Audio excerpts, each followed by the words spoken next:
Hello and welcome to Books Up Close, the podcast. I'm Chris Lloyd, a writer and academic, and on this show I talk to other writers about their work and their practice. We also collaborate on a close reading of their writing, looking at a particular passage or a whole poem, and talk about its meanings, resonances, and the technicalities of language. This is a show for book nerds, aspiring and established authors, or anyone interested in how texts get made. In this episode, I talked to Olivia Sudjic about her novel Asylum Road. Note up top, we talk about the very, very end of the book, the final passages, so be prepared. Olivia was named one of Granta's best young British novelists in 2023. She's the author of two critically acclaimed novels, Asylum Road and Sympathy, and Exposure, a non-fiction exploration of art making, feminism, and anxiety in the digital age. Well, thank you so much, Olivia, for joining us. Thank you for having me. I don't think I've ever done any close reading of my own work before. Well, that's the opening question, really. I want to know, A, your thoughts on kind of close reading as a practice, as like a thing that we do, but also what it would mean to close read yourself with another person. As a practice, I would say it's familiar in a good way. Like it's sort of what I instinctively lean towards anyway. It's also what my experience as a student of literature was sort of grounded in. At university, we had like a specific module on close reading called practical criticism, which obviously, it was at Cambridge, so that's like often seen as like the foundation of that. I think at the time there were kind of benefits to that in the sense that you don't feel like such an imposter because you don't know historical context, and that's fine. And I think also that I felt like it suited the things I most enjoyed about reading, which were that kind of close attention to language. I think as I've got older, and certainly since I've started writing my own books, I've seen more how difficult it is to try and separate out context, whether that's like the person who wrote it or the material conditions, etc.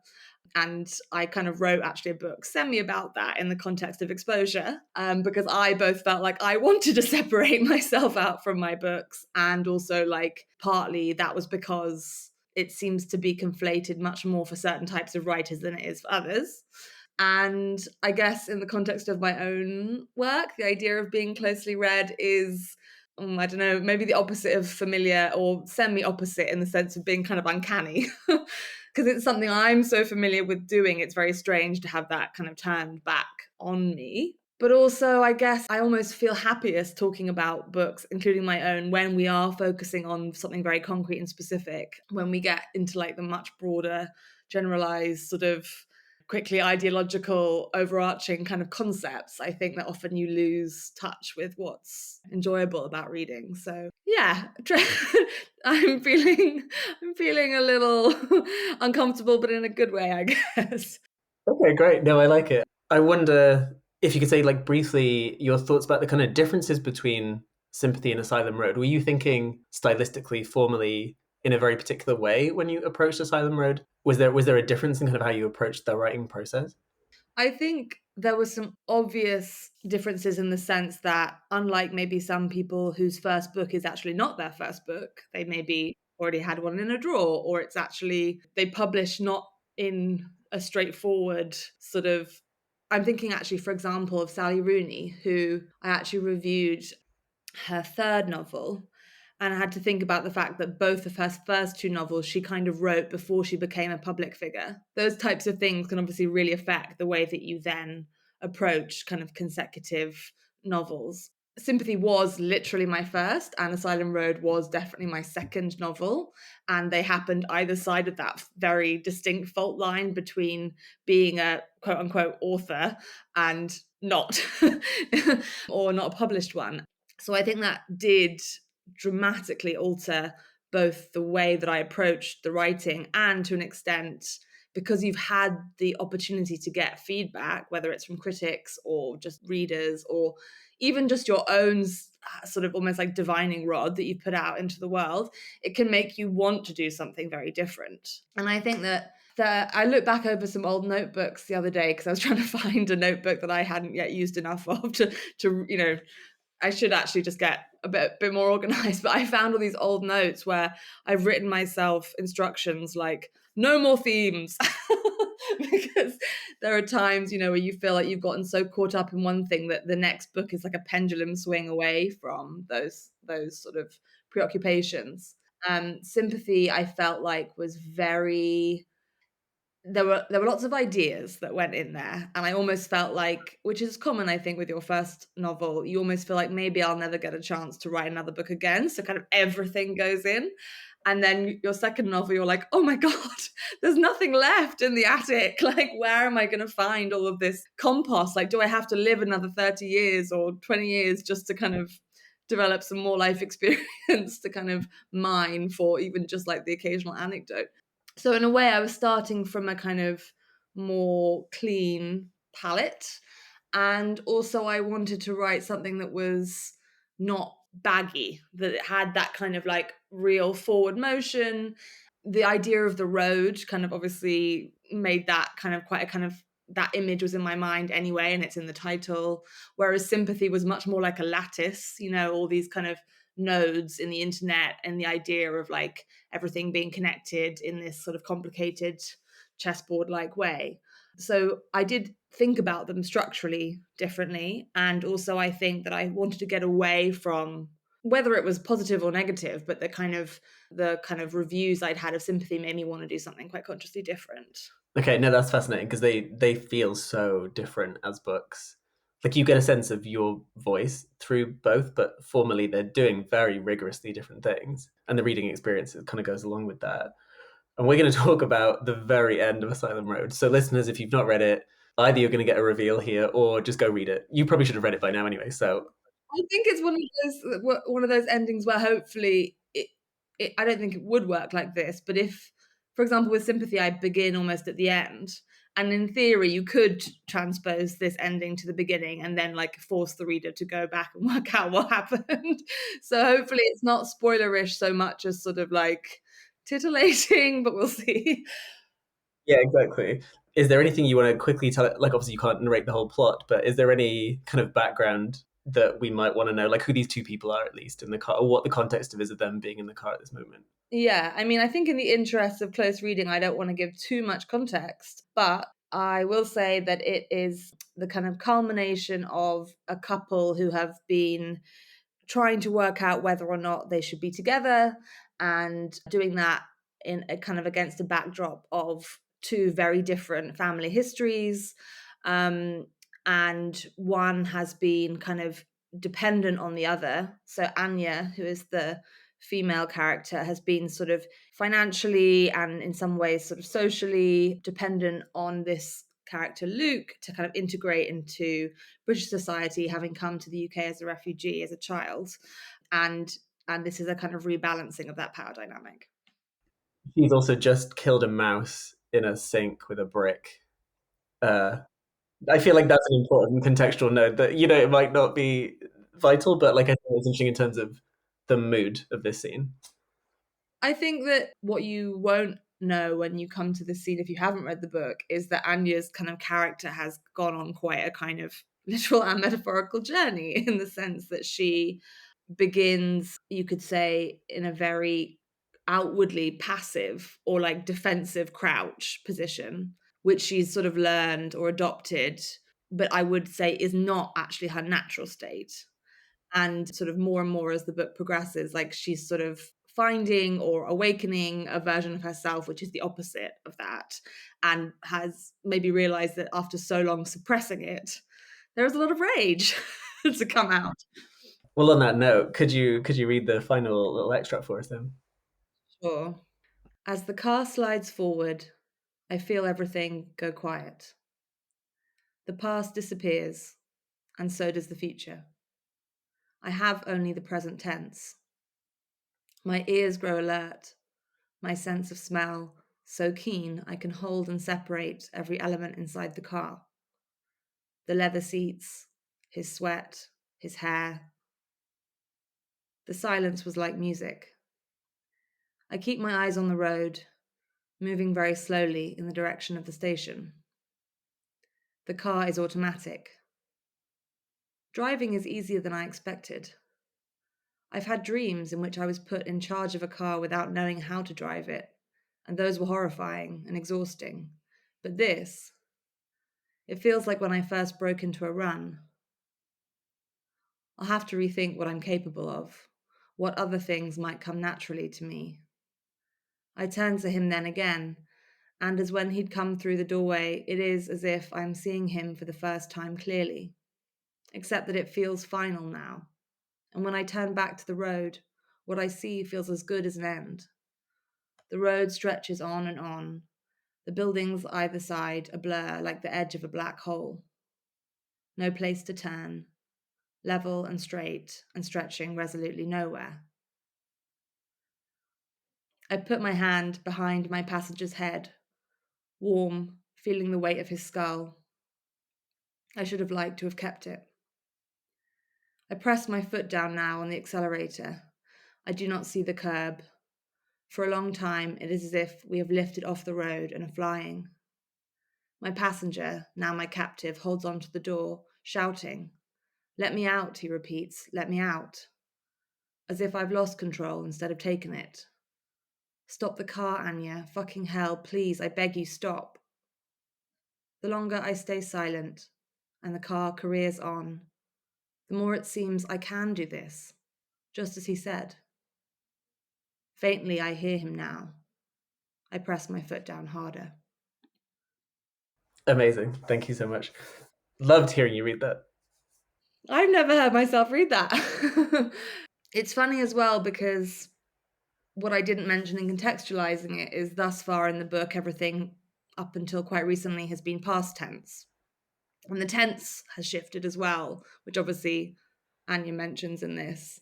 So as I'm reading it, it's like a different muscle that my brain is also switching into, because as a reader, you have to read it in a much more dramatic tone, I think, somehow, and bring a different kind of presence to reading it than I do when I'm normally reading from this book.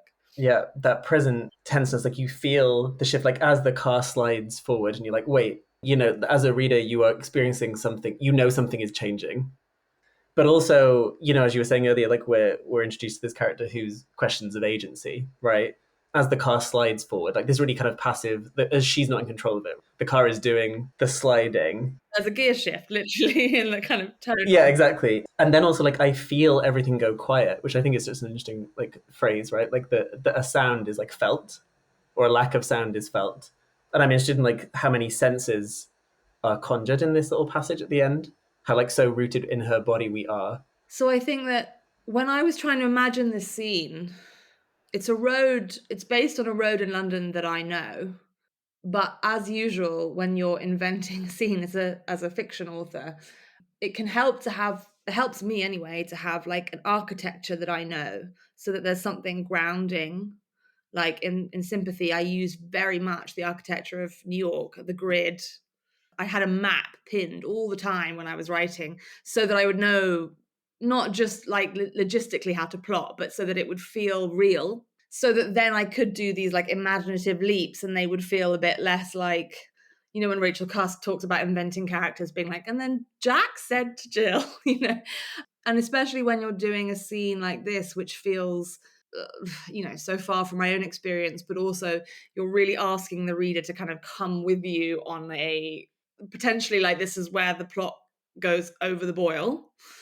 Grounding it in the sensory, grounding it in my memory of that road, etc., was like the only way I felt like I could make it seem not sort of overblown, the kind of taking some of the heat out by not using overly descriptive language and focusing on those kind of gaps like silence, like, the sort of everything that's disappearing from her. So that sense of history, that kind of maybe like at other points richness to the story and layers, they start to be stripped away.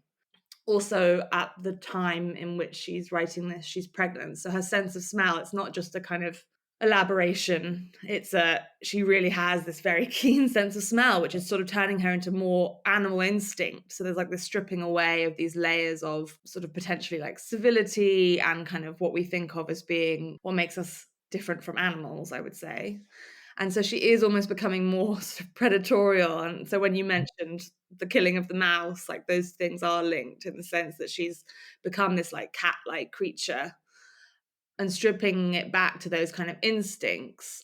And this idea of the black hole, I guess, as well. So there is this sort of strong sensory thing, but there's also at the center of it this like nothingness. And I was sort of picturing like this black eye, which is sort of like unseeing, And I guess the kind of, if you've ever had something like sleep paralysis or something like that, it's that very real, it's obviously a dreamlike state, but it really tips over into the real. And there's this combination of a very physical sensation, like the weight pressing down on you so you cannot move, and this like suspicion that maybe it's a dream, but maybe it's real and you're not really sure. And so in the absence of being able to move, everything else becomes much more heightened. And so I think that there's something like that going on here, where what she can touch, like his head and the parts of him that she can smell and so on, become like very outsized in her imagination, as everything else is kind of narrowing to this vanishing point on the horizon. Um, and obviously it's the culmination of this basically like road trip they've been on together, which he has always been in charge of as the driver. And so at this point, obviously, it's requiring, in some sense, all her concentration because she can't really drive to get down this road.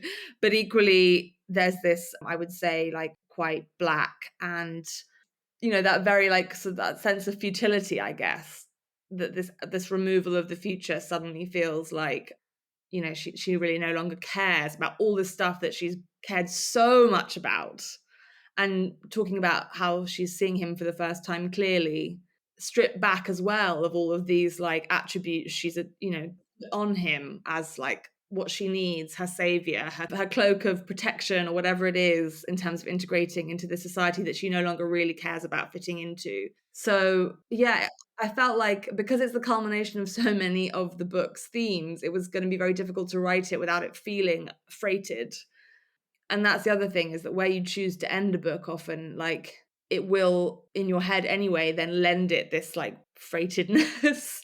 So you don't want to then freight it yourself as well with all of this kind of extra detail. So I sort of was thinking about stripping back detail, but in a way that felt like a continuation of the story. Yeah, and it's that even sounds like your description of close reading, right? Like attending to like this presentness without past and present, right? Without too much context impinging on it. Yeah, exactly. Because I don't want it to feel like this is some epiphany moment in the sense that she is now explaining herself, or, I wanted there also to be a certain amount of ambiguity, which I think there is in terms of what actually happens or to who or how. And people can obviously read different motivations into it. Not because I just think that that's like a more mysterious and chic way to end a book, although maybe it is, but I think also because the whole book is sort of about how two people can see the same situation so differently and draw such different conclusions, whether that's within a relationship, a romantic relationship, or within a country. I wrote this around the time of the referendum, the Brexit referendum, like that idea that you can like not have any kind of cohesive set of facts that everybody agrees on. And so all she really has to go on throughout the book, increasingly, as those sort of ideas of like a shared truth or a shared reality are being, are disintegrating around her. All she really has to go on at this point is her own sort of sensory interpretations. It has to be obviously in the first person. It's been in the first person the whole time, except when she flirts with this sort of third person view, but it's still her, it's still Anya. So I couldn't then give it this like extra layer of knowingness. Because if I think about another ending actually that I guess might have been a model, however unconsciously, but as I'm thinking about it, is the ending of In the Cup by Susanna Moore, where she, again, without wanting to spoil that book for people who haven't read it, but, where a character potentially has to narrate an ending that involves them, like the potential kind of demise of themselves. That's, is potentially what's happening in the cup. But obviously we never get to that point and we're not quite sure exactly what happens. That's something that is so different when you have to write a novel in a first person voice than when you are, let's say, making a film, because you can give that ambiguity much more easily to a viewer of a film than you can to a reader. I was even reading David Lynch, or I guess a kind of obituary of David Lynch, yesterday where that was his mistrust of the written word, is like just how much you have to pin down. And obviously that's the opposite of everything that he does. And so with a story like this, it was very difficult to try and not be overbearing as the writer, but give enough. Yeah, but there's real restraint here at the level of the language, right? Just even I have only the present tense, full stop. The car is automatic, full stop. Like there are quite a few of those really blunt, not blunt, but you know what I mean? Like those kind of hard stop sentences where we're stripping down again. But then when you get caught up in the senses, the leather seats, his sweat, his hair, the softness of those sounds, right? The S sound and the S sound, the silence was like music, like so much sibilance through that bit where actually you really get sucked into her sense of that car. Which is why it's so interesting for me to think about this part of the book compared to the very beginning, because I do basically write chronologically. Like my chapters appear as I write them. Sometimes, obviously, in the edit, they might get moved around a bit, but like not dramatically. And certainly, I'm not somebody who like starts in the middle or starts in the end. Like I start and then kind of carry on from the beginning. And normally, I've sort of semi worked out the plot, but hopefully with enough room to kind of change tack. It's just more like to set out. I feel like I need to know vaguely where I'm going. But the first couple of chapters, like I rewrite and rewrite and rewrite, and I hear every word, and it either feels wrong or it feels right, but it's conscious and deliberate, and like often you can tell that they've been worked or overworked. Whereas by the time I get to the end of the book, I'm like rolling downhill and almost like have no sense of control over what I'm doing. And it's happening much more on a kind of subconscious level, often based on like what you've put into the book at an earlier point. And so now the dam is just breaking. And luckily, I was writing this book at a time in my life where I could basically make space in my daily life to let that process happen. Now that, for example, I'm a parent, that is not possible. You can't just like give in to that flow state, basically, that you've created by the end. And it is, I'm finding, all much more laborious. But what is kind of nice about going over this final section is that what you're saying is all right, but I did not feel in control. And that's probably also helpful to writing a character who is potentially losing or, in her view, gaining control. And you sort of have to put yourself in a kind of method actor's relationship a bit to that. But it means that, like, when I think about whether or not I was purposefully using sibilance, no, it was just happening. Whereas at the very beginning of the book, you're literally putting your first marks down on paper, and all of those considerations are so present to your mind, almost painfully so, and you have to try and dull that. Yeah, because we've got a few episodes coming up where we are talking about the very opening passage of books. But I thought the ending of this is so striking in so many ways that I thought it would be useful to like do a comparison there. But even what I like in that next bit is that you break for a whole paragraph just for these two lines. The car is automatic. Driving is easier than I expected. It has a whole little break of its own before you get I've had dreams. We can talk about that tense shift in a minute. But those two sentences on their own, the car is automatic, very, just like, again, quite blunt, direct. And then driving is easier than expected. This really wry, like, so, like her taking control, but also being like, oh, I don't know why I was worried this whole time. Yeah, and it's not very in keeping with the Anya that maybe someone who has become weary or frustrated by her at the beginning has gotten used to. There's like a real split, it seems, that has happened in the way that she approaches the world. There's lots going on under the surface, but very little action in a way. It's all about like raking back over the past and sort of holding on for dear life to whatever lifeboat is presented to you. And that kind of passivity, you get so much internal sense of this kind of roiling under the surface, but very little kind of that breaks through. And so it was a relief for me also to get to this point in the book where suddenly I could change the tone and make it much more kind of there's that great James Baldwin line about write a sentence that's clean as a bone. And suddenly that could kind of come out here more, this idea that I could just sort of describe the actions that are being taken because they were actions as opposed to just like internal mulling.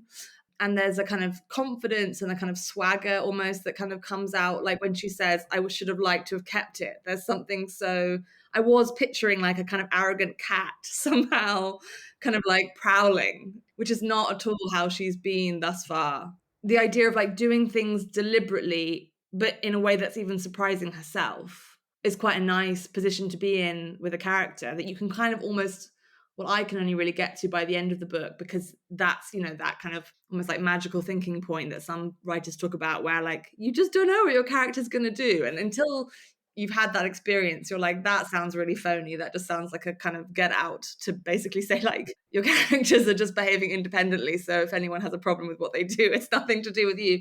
But it actually did happen here, in the sense that I felt suddenly like Anya move outside of my brain and just start doing things in this way that didn't feel like I was fully in control. Yeah, the idea that she's rethinking what she's capable of, the idea that we are kind of like unknown to ourselves even until some moment like this happens, where you take actions without even really, that she's an academic, she's kind of this permanent student in a way, everything in her life is about being careful, and she's a kind of, I guess, Hamlet-y type figure, and then suddenly discovering this whole other aspect to her personality, where it feels like when I first broke into a run, she says, I'll have to rethink what I'm capable of. It's sort of like this idea that she's not just that she's sort of boxed herself in, but also that like there is a kind of pride in terms of what she's doing, which I sort of found like I haven't really written a character like that before. Doubting, yes, like, you know, often that kind of whatever sad millennial trope, you know, that actually I think she's breaking out of here. Oh yeah. But even like I'll have to rethink what I'm capable of, what other things might come, like that points to futurity, right? Like the sense that there might be a version of her in which she's different, which adds more to the ambivalence of this ending, right? About like what her idea of herself is going forward. Which is, I think, where the tense refuses the reader's ability to fully pinpoint what happens and what must have happened. And I think that she's also sensing that sort of doubleness, because it's like, I'm seeing him for the first time clearly, except that it feels final now. So like she's having this almost like bifocal ability to look at the scene as though she's very far away from it, looking back, and this is where the point of view from which she is writing the whole book, or like relaying the events of the book, but also that she's like fully in the present moment and she's seeing him for the first time, kind of thing. And I think that obviously that's where the road was also a helpful kind of metaphor, that I was like totally comfortable with being like an overused metaphor, because I think it was, you know, that's almost, that cliche was like the point. But where she's on this road that you kind of can't turn around on. And so you are just very much in the present moment, because you can't kind of go back anymore. And also it stretches on to the point of like blankness. There's no like obvious end in sight, and she's been holding on so long to this relationship where she's not sure where it's going, and that in the end, that is the ending. Like, it's uncertainty, that is basically the story of her life, is that there is this level of uncertainty and there is this level of anxiety, and she kind of almost just makes peace with that here. Which is an interesting mirror to the opening of the book, right? Like it's like the Rotherhithe tunnel, right? Is it that one? Or is it or is it the other one? Yeah, good. I was envisioning it as, yeah, whichever one you can walk through. I don't think that's the one, but it's one of those. Yeah, but a different version of that, like them getting stuck in that tunnel, right? And just looking, it's just like an endless darkness. I've driven those tunnels and it feels so terrifying. You're like, we're never getting out of here, right? Car after car after car after car. There's no space to get through that tunnel. I'm glad that everyone else, or that you also have experienced that. And it's not just me, that when I go into one of those tunnels, I am looking at those signs that say like how many meters forward and how many meters back. But also there's a line in the beginning where she's walking through one of those tunnels by mistake, because her phone, classic case of being passive, her phone sat nav leads her thinking it's like a path or a bridge, but actually it's a tunnel that you're not really going to walk. If you were an average pedestrian who knew your geography of London, you would not walk through this bridge. And she later, when she looks it up, she later realizes that the tunnel was made to curve on purpose by the original builders and engineers, so that the horses that used to pass under it wouldn't bolt to the end, because if you see light at the end of the tunnel, that will just make you, that's your animal instinct, is to bolt, which is obviously a kind of, there's an echo here of what's going on in terms of like, well, that looks like an ending, you know, and I'll bolt towards it because it gives me some kind of certainty, which I think is sort of what's going on with Anya's character, is that which you could argue potentially is a commentary on things like the Brexit referendum, is that people didn't necessarily know what future lay ahead, but they just wanted to take some kind of action that would make them feel more in control of their lives. And often we do that seemingly self-defeating or self-sabotaging type of nuclear option because we feel such anxiety that making a choice is better than sort of deliberating any longer. So I don't think she's acting like, in a sense, rationally here, but I think it's rational in the sense that it makes sense as a response to her circumstances. I want to ask about that exclamation mark. I asked an author the other day, we talked about commas for a good 10 minutes. I want to ask you about that exclamation mark. Not everyone can get away with that, I feel. But somehow in this sentence, when she's talking about the dreams, but this, if it feels like when I first broke into her, like I feel like, does she do many exclamation marks? I don't feel like that's her in the rest of it. No, there's two in this passage, and there basically have been none in the book so far from memory. How did you feel about putting that exclamation mark in a text? I feel like it's such a strange piece of grammar. Okay, one part of it is that there's a kind of ecstasy, I guess, going on here, a kind of like little death ecstasy sort of situation, and also that she kind of lacks the words. So maybe it could have been a dash, but I think the exclamation mark was to show that there was pleasure in this, and also like a kind of freedom and like a no longer worrying about how others perceive her. This like unburdening in a way. But I guess also that's the same as how I felt writing it, in the sense that I would have agonized and never probably used an exclamation mark in the first two-thirds of the book. But I also was feeling that in this, like I described, the kind of gravity just pulling you down the hill at the end. And I think also because I didn't want to, like I've said, I didn't want to try and over explain. And also because I wanted it to feel like she was really not just in the present moment, but she is really the one narrating it. And that I couldn't be self conscious as an author too much because it has to sound like it's actually Anya. I mentioned Sally Rooney earlier, so she's just on my mind. But when she talks about like writing as though you're writing an email to a friend, I think if I was sending this as an email to a friend, I'd be like, "But this?" exclamation mark. So Anya can't be conscious that this is a novel, and I have to put that aside, I guess. That's really useful to think about because there's so many, like part of it sounds like she's speaking aloud to me in this section, right? Like it seems very voice forward. Yes, I think there is a slightly fourth wall thing where she has, in a recent previous scene, broken into talking in the third person, but in a kind of self-conscious way, where you do become more aware of this like meta kind of narrative around it. But here she's like locking back in as well into like being present in that description. I'm trying to think if there's any other, like, because I do tend to recoil when I see exclamation marks in books. I'm pleased you think I got away with it. No, I think I think there's probably only I probably like Laurie Moore, someone like that is probably the only other person that could get away with the exclamation mark. Yeah, I think that maybe what a reader who hasn't read the book might not necessarily kind of appreciate is that I did write this book, which maybe if you only read the blurb sounds quite heavy. I did write it intentionally hoping there would be dark humor in it. There are things obviously that if you hear me read it might sound differently to if you just read it for yourself, and you would assume maybe that there was no like irony, or there was no, in this case, she is a Bosnian refugee, and Bosnians, and particularly Sarajevians, are known for their dark humor. Like they will like make a joke, a very ironic black joke out of like the worst situations. So it didn't feel wrong to introduce elements of like archness or like a raised eyebrow here and there in terms of like her use of humor and an exclamation mark like that. No, it makes sense. No, that's but and then the other ones that come in later are Luke's shouting, which again is also very different for him. His previous very buttoned up, very restrained, very kind of British way of brackets not communicating. So he's also being forced into a situation where the way that he speaks has changed. Yeah. The final paragraph, I press my foot down. Like suddenly we've really moved into the active part of her, right? From like, I'm letting the car drift, I'm having dreams about driving, to I press my foot. Like that sudden active voice is really striking. then full stop, I do not see the curb, full stop. Like that's such like a tricky little sentence on its own that she's narrating almost in the present, but also we get a sense of slightly delayed, right? Like, oh, I didn't see it, honest, but like I don't see it.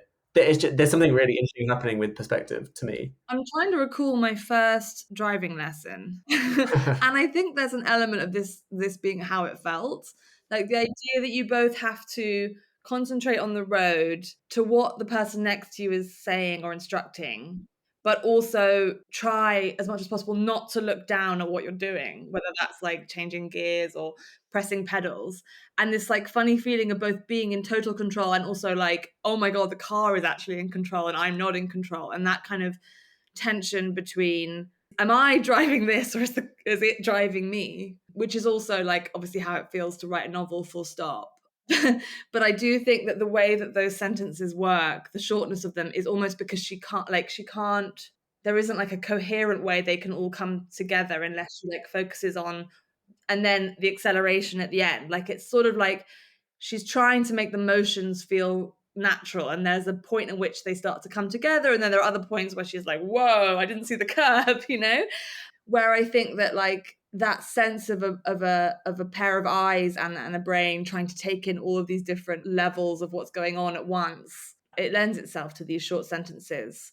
And she moves back and forth, right? Because in the very next one, for a long, we go from I do not see the curb, all like monosyllables, to for a long time, it is as if we have lifted off the road and are flying. Like this kind of, you're like, wait, what do you mean? As if we've lifted off the road? Like, are you or are you not? Like, where are we? What's happening? Like this. There's lots of as ifs. There's the as if I'm seeing him for the first time clearly, and then as if we've lifted off the road, and as if I've control instead of taking it. I think that there is a certain like, like I said, this is different from the first two thirds, but I think some of the repetition is also purposeful in that kind of similarly to the short sentences way, where like I'm not thinking of Anya as having her thesaurus out at this point, like the kind of repetition is sort of like part of the way that she's trying to focus, but also no longer really actually in control of the way that she's speaking in a way that it's this funny thing, isn't it, about losing control here, because she is both in control and not, but also the reason why it feels like she's in control is because she's not afraid of what's happening, which is the main difference between what's going on so far. So like all of the real uptight control that she's had thus far hasn't actually felt like control to her, because it's felt so labored and so like she's on a precipice of losing everything, and she cares so much what others think. But then to fully kind of step into this, or like to put her foot down on the accelerator, feels like control, because there's no longer stakes in a way. Like we don't know if the future is like a continuous thing or not. And I think also the idea of like this long, long road, but with these sort of short, very simple sentences, that kind of contrast, I guess, in the sense that she's at first inching along and then with like the slightest touch of a foot suddenly just lurching forwards. I guess there is a sense of like me trying to convey that motion of the car as well along the road, as if, so that you can't be fully sure what's happening because she's not stating it directly. Yeah, and you get that earlier in the paragraph before. It's like level and straight and stretching resolutely, like those and conjunctions rather than commas. Like it really is just kind of echoing this kind of flat road, right? It's going ahead. Like there's no way but ahead, even syntactically. Yeah. And I remember actually now there was something in my mind other than like the actual road I could picture in South London. But also I remember once driving a boat, that like a motorboat once, and I'd never driven one before and I had no idea what I was doing, and it was nighttime. And there was just this like total flat black water out in front of me, and the person who actually could drive the boat, just like in a really alarming way, just like sat back and was like, go for it. And I was like, but like that kind of weird exhilaration of having no constraint that affects people differently. And it kind of is both obviously exhilarating and also terrifying at once. And when I was thinking about the blackness or the black hole, there was something of that maybe memory coming in, where that delight and the kind of exhilaration and the thrill is also tempered by this sense of like at any moment I also like if I did one wrong move, this would all end in sort of smoke kind of thing. And I think that that's why it's so scary for Luke to sit next to her. It's not just because of the car. It's because she's obviously in a state of mind where, you know, she doesn't care anymore. And he says, please, I beg you, stop. Like, I beg you. Like, he's not begging previously, right? Like, he's not that kind of guy.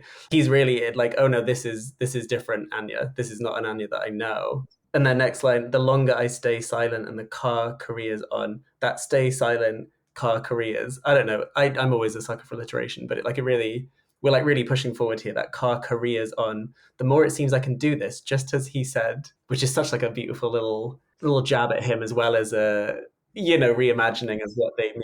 Yeah, she's been patronized for so long and has been, you know, there's a point earlier on in the book where he literally like gives her a mouthful of food from his plate and she makes a joke about like not biting the hand that feeds you or whatever. So like a lot of this is turning back on him, his own behaviors. You know, her always being, let's say, the kind of map reader, but not even a very good map reader because often they have no signal and so she can't use her phone, for example, on the road trip.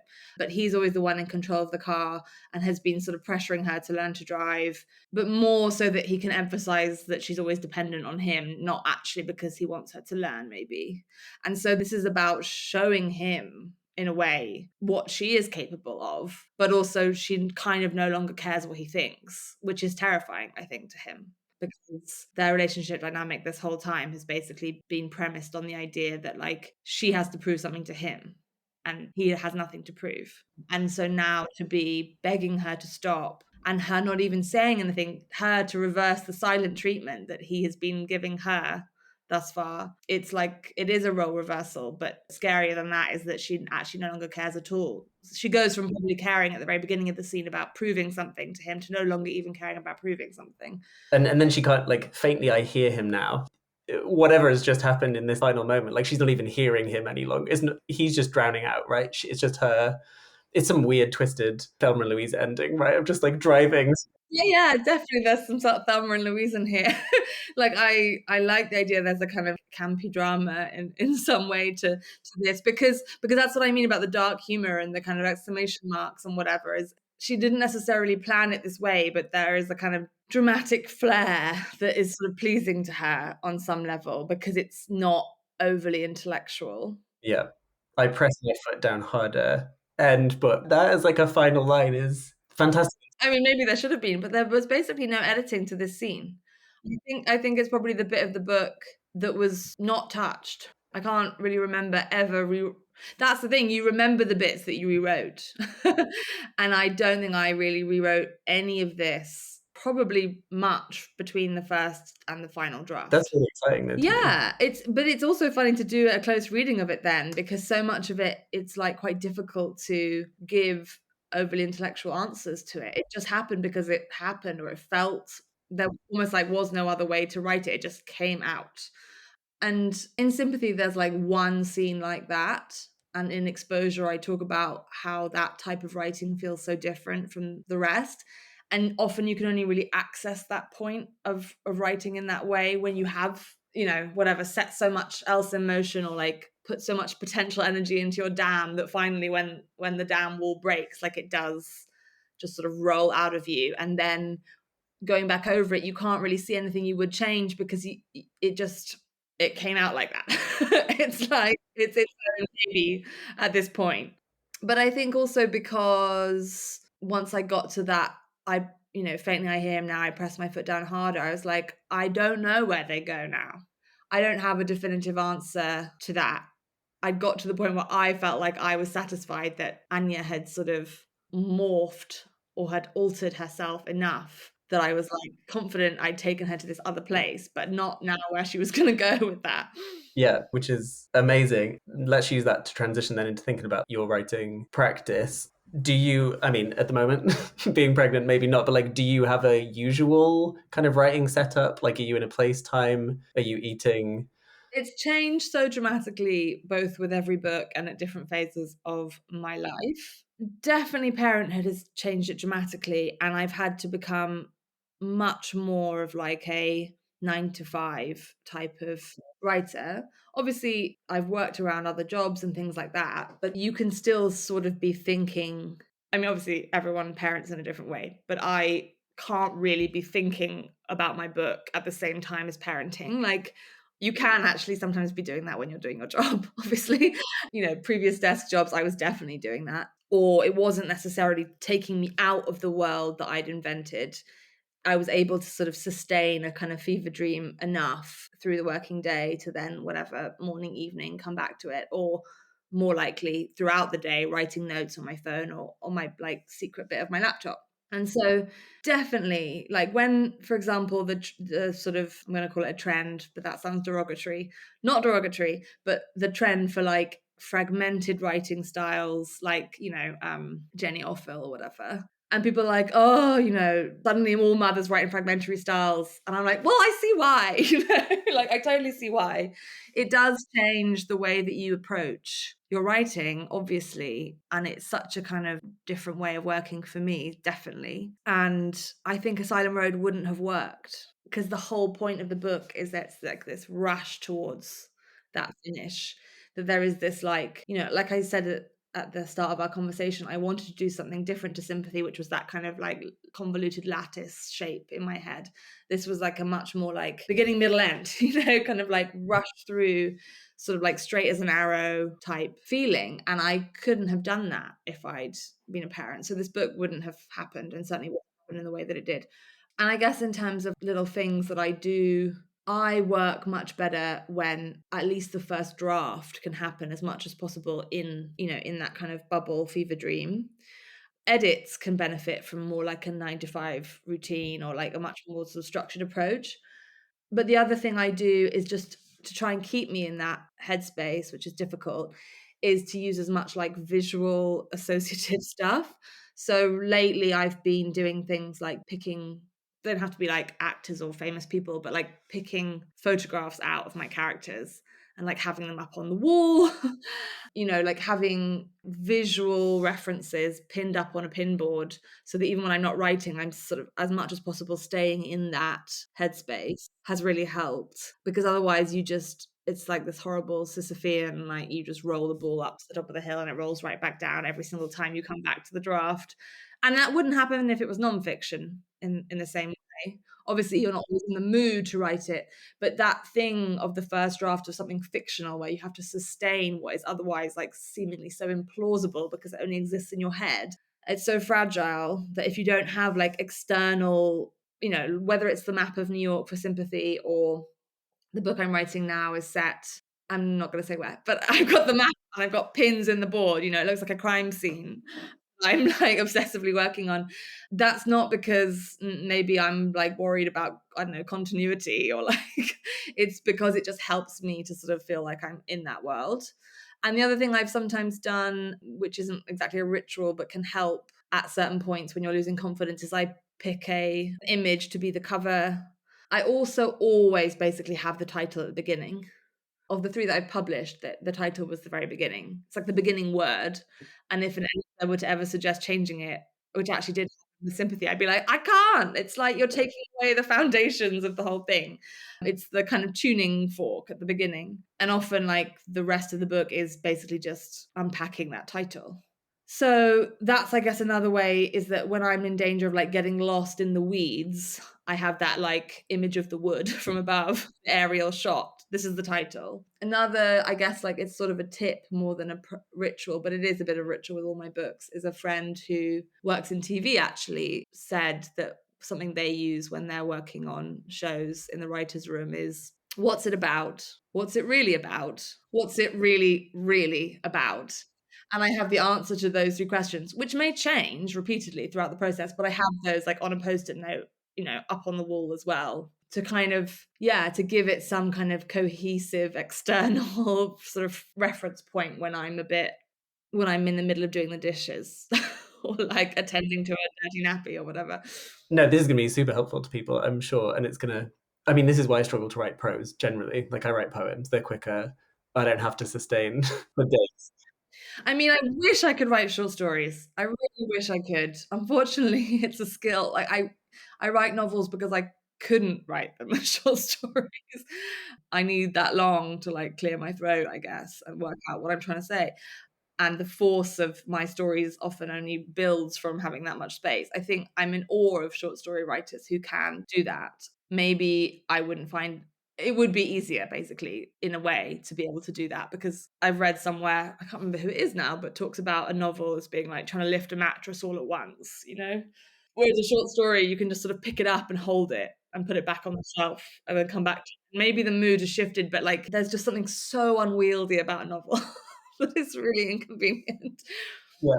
Well, you do it well, so I think you're on a good track. I'll ask you two more. Is there one book you wish you had written? Oh my God, there are so many. That's the most enjoyable thing, actually, as a reader slash writer, is to feel that when you read another book. There are way too many to list, but I think the last time I felt that and remember feeling that very consciously, which has happened obviously many more times, but was when I was reading The Topeka School by Ben Lerner.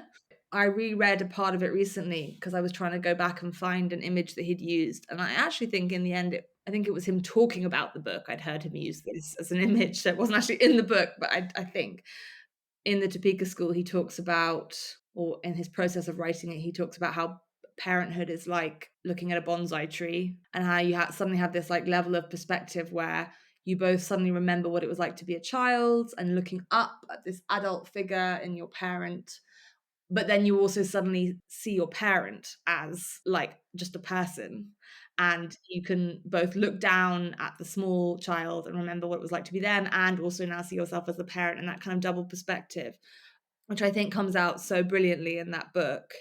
And definitely something with the book I've just written a draft of that I'm trying to do more is I've moved away from using the first person. I'm not saying it can't be in the first person, but suddenly having those like multiple perspectives and experimenting more with that rather than it just being driven by this very strong I character who lets you know some things and not others. But that's what I'm trying to work towards right now, is that kind of like multiple perspectives. I think Ben Lerner does it really well. Yeah, this is exciting. Finally, are there any one book, a couple of books that you'd recommend to readers? Maybe something that's new's coming out or something that you've reread? The books or essays that I might recommend in terms of like for your own writing, there are a few. I always recommend that people read Annie Ernaux, just in general. But, you know, I find the way that she talks, even in like Happening, which now came out a while ago, about there being no such thing as a lesser truth, and the idea about, you know, kind of how you chronicle your own life or your own story. Like I always find going back to her books very rejuvenating when I'm in a kind of fallow period. So all of Annie Ernaux's books I would recommend. The other thing is that I'm reading more kind of zeitgeisty books recently. So I read All Fours, and I'm currently reading Sally Rooney, which I waited on purpose to kind of let the hype sort of die down a bit. And I loved both. I didn't love All Fours as much as I thought I might, but I did find that it was a good time in my life to read it. And then the other thing, I guess, is an essay that I first read when I was starting to write Sympathy, which I also recommend to everyone who's trying to write a book, is Zadie Smith, That Crafty Feeling, where she talks about the process of writing a novel. I find that really good to revisit almost every time I'm starting a novel, because it takes you through what to me feel like very familiar stages, and I think make you feel normal that like you're on a journey that like is sort of basically in outline similar to most other writers. And it was like crack to me when I first read it. I would read that instead of writing my book, because it felt like I was doing something just by reading it. I really recommend that one. Amazing. Those are fantastic recommendations, and anyone recommending Ernaux, I'm on board. Whereas you get rejuvenated, I read her and I'm like, I'm just going to give up writing. I don't want to do this. I can't do this. That can also happen. Although one of my favorite bits of writing advice, which definitely applies to me when I wrote Sympathy as well, is it's requoted by so many people. So like it's in Kate Zambrino's book Drifts, but I think she's quoting Camus. I can't even remember now because it's requoted by different people. But what prevents the book from being written becomes the book itself. So like for me, it's always that way. Like the internet became Sympathy when it wasn't about that at all, because that was what was in my way, you know. And I think that's what's happening this time with the book that I've struggled to write. Parenthood has got in the way, so that kind of became the subject. And I think that often writing into whatever it is that is your obstacle, whether that's like writer's block of some form or insecurity of some form, whatever it is, like that will be where the juicy stuff is. I love that. There's a perfect note to end on. Olivia Sudjic, thank you so much for joining us. Thank you. Thank you for listening to this episode. Please subscribe if you haven't already, leave a review and share with people you know. You can also follow the show and me on Instagram at Books Up Close and on YouTube. And if you can, please do fill out the feedback form linked in the show notes. It's really helpful to us. You can get show transcripts and more information by subscribing to the Substack. This show is made possible by an Impact Accelerator Award from the University of Hertfordshire and the Arts and Humanities Research Council.